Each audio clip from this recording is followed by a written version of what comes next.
Hi, welcome back to Nick's Wood-Fired Oven cooking experience. Today we're going to cook a slow roasted piece of beef, and the beef I've chosen is a round eye fillet, and this piece here is grain fed. It's from our local supplier, which is Costco, which is up the road, and you can see it is relatively quite cheap. It's cheap cut meat, so I think slow roasting it would bring out the great flavour of the meat. And make it quite tender as well. So I'm going to give it a dry, I'm going to unpack it first and give it a dry rub. I'll wash all that blood that's under the cryovac there and pat it down. And then I'm going to mix into a bowl of 3 tablespoons of good extra virgin olive oil, or just in a nice olive oil, a teaspoon of cayenne pepper, half teaspoon of cumin, half a teaspoon of harissa, half a teaspoon of turmeric, a teaspoon of sweet smoked paprika, and a teaspoon of hickory sea salt. These two are from a brand called Williams Sonoma, which I got from in Bondi Junction there, and these are great.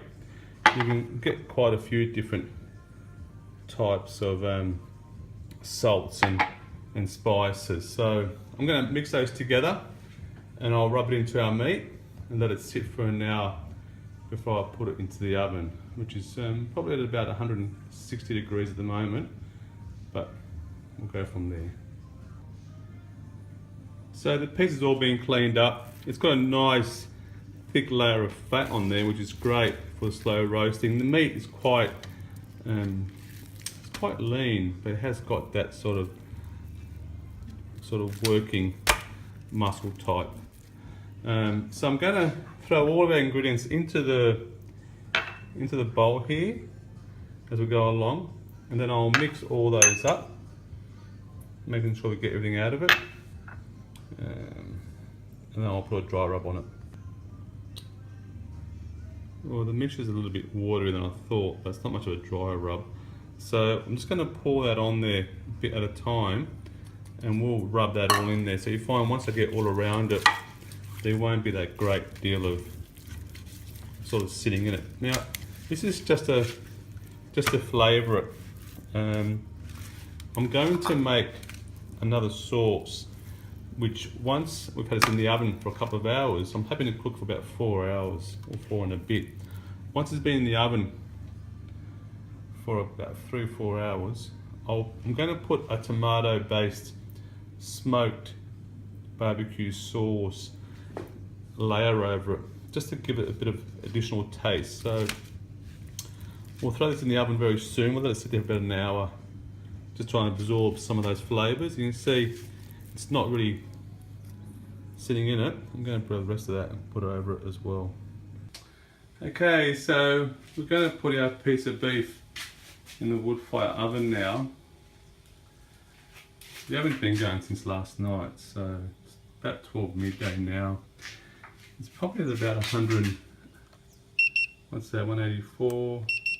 So I'll leave the lid off it for the moment. So just to sort of bring the temperature down, I'm going to put the piece of beef on there now and let it get seared a little bit, and then we'll, when the temperature goes down to about 130, we'll put the lid back onto the oven, let it slow cook. So it should reduce the heat quite rapidly now with the lid off it. Alright, so that's in there now. It's quite a radiant heat, so it's quite warm in there, and we'll just keep an eye on it, especially on the temperature. We don't want to get too hot and toughen that meat up. Well, the business coming along nicely there. The fat is starting to render down to a lot smaller section of it, and the beef is just cooking. So I'm going to put it back in there. The oven's at a nice, comfortable degrees, about 140. So it'll cool down slightly more. Still got another 3 hours to go. So 2.5 hours, I'll make that sauce that I'll put over it, just tomato barbecue type of base sauce. Alright. Okay, in the bowl here I've chopped up some Desiree potatoes, left the skin on. I like leaving the skin on when I'm roasting it for a period of time. And some cherry tomatoes, the little tub still on there. In there I'm going to put a nice serving of rock salt and a nice pinch in a little bit.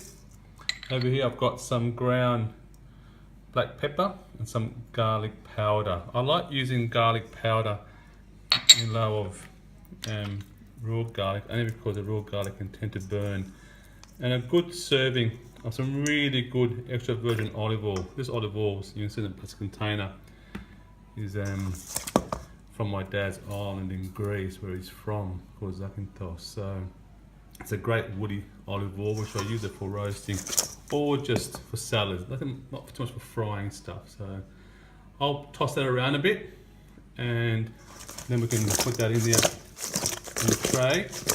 That good little coating there of all the elements that I put in there, which is I don't want to use anything too hard to bruise the tomatoes. You know, they look like they're getting tossed around a bit there, but I might just use my hands to get that olive oil without trying to get those tomatoes. I've left the tomatoes whole, for the reason is you can just stick them out when they're roasted, otherwise they can become quite mushy. So I'll put that on the tray here, just like so, and I'll spread that around. Not so much caring what it looks like now, because we can always fix it all up as it's cooking, coming along. Okay, so I'll put that in the oven now. This should take probably about an hour and a half, maybe 2 hours, due to the oven being quite a low temperature. So I'll put these face up for the moment, and then later on we can do the skin up. Okay. Okay, so they're in there now with the piece of beef that we're roasting. I've decided to cover the beef now due to I want it drying out. It's still got a couple of hours to go in there. The heat is still a little bit intense in there, so I'll just check out the temperature what there is now. So you can see it's still quite intense.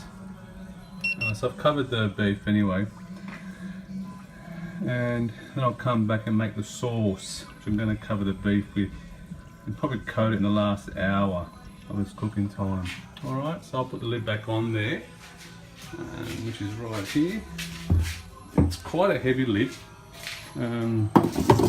Especially made up. It's got an insulated pad inside it, which holds my heat. So I'll come back and see how we go. Okay, the potatoes have been there about an hour so far, so I'll just go ahead and turn these over to the skin side, and hope we get a nice crispy skin on those.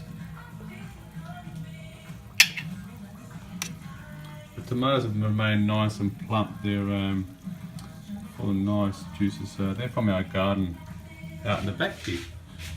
So that's our little tomato garden. Was at the end of it anyway. Okay, I'm going to make the sauce now for our slow roasted beef, and it's a tomato based smoked barbecue type sauce. It just goes over it, and it'll go into the final half an hour of cooking. So first thing is, we'll put a good little serving of olive oil in that, probably about 2 tablespoons. A tin of good quality Italian tomatoes.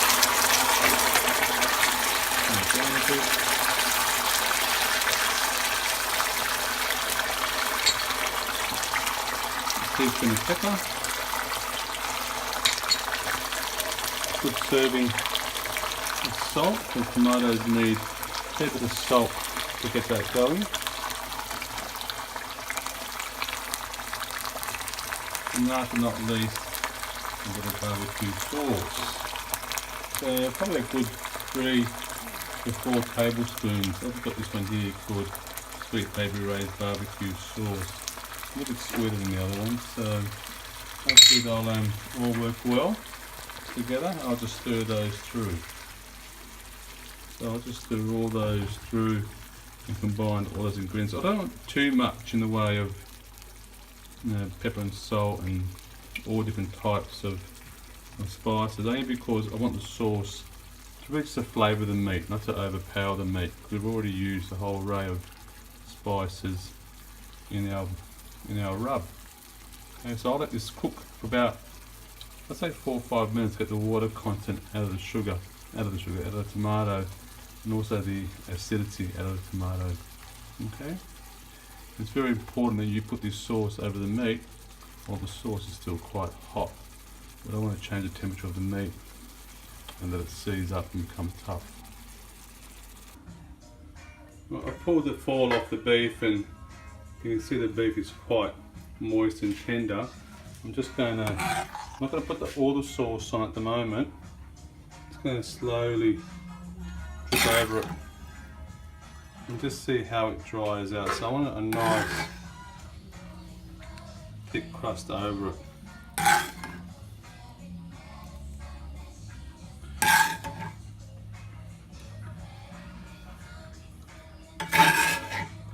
And we'll let that roast even further in the oven. And then, it's important to lay it on there like that. So you can see all the juices from the beef under that skillet grate. Okay, so both in there now, just cooking away for another hour. Potatoes looking good, so they'll crisp up now in the final cooking time. Okay, the time has come to pull out our roast beef,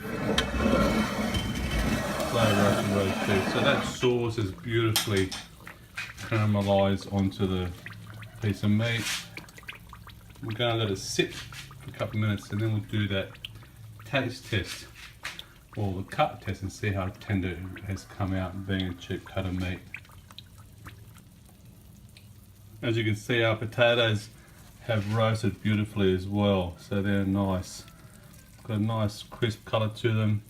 The skin's nice and hard, so it's nice, and the tomatoes have retained their little shape and a little bit of burst of flavour. We enjoy them tonight. Okay, so I'll let the meat rest for about 5-10 minutes now. I'm going to take it off the tray here. As you can see, it's very, I think I'll be pushing it, trying to pick it up. Oh, here we go. That's alright. So I picked it up.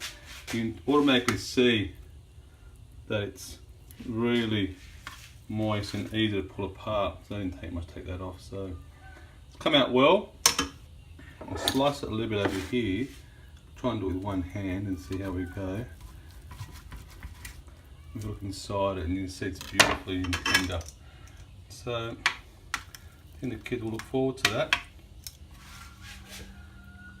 Okay, so thank you for joining me on another Woodfired Oven experience. Just shows you can buy a cheap cut of meat and make it work.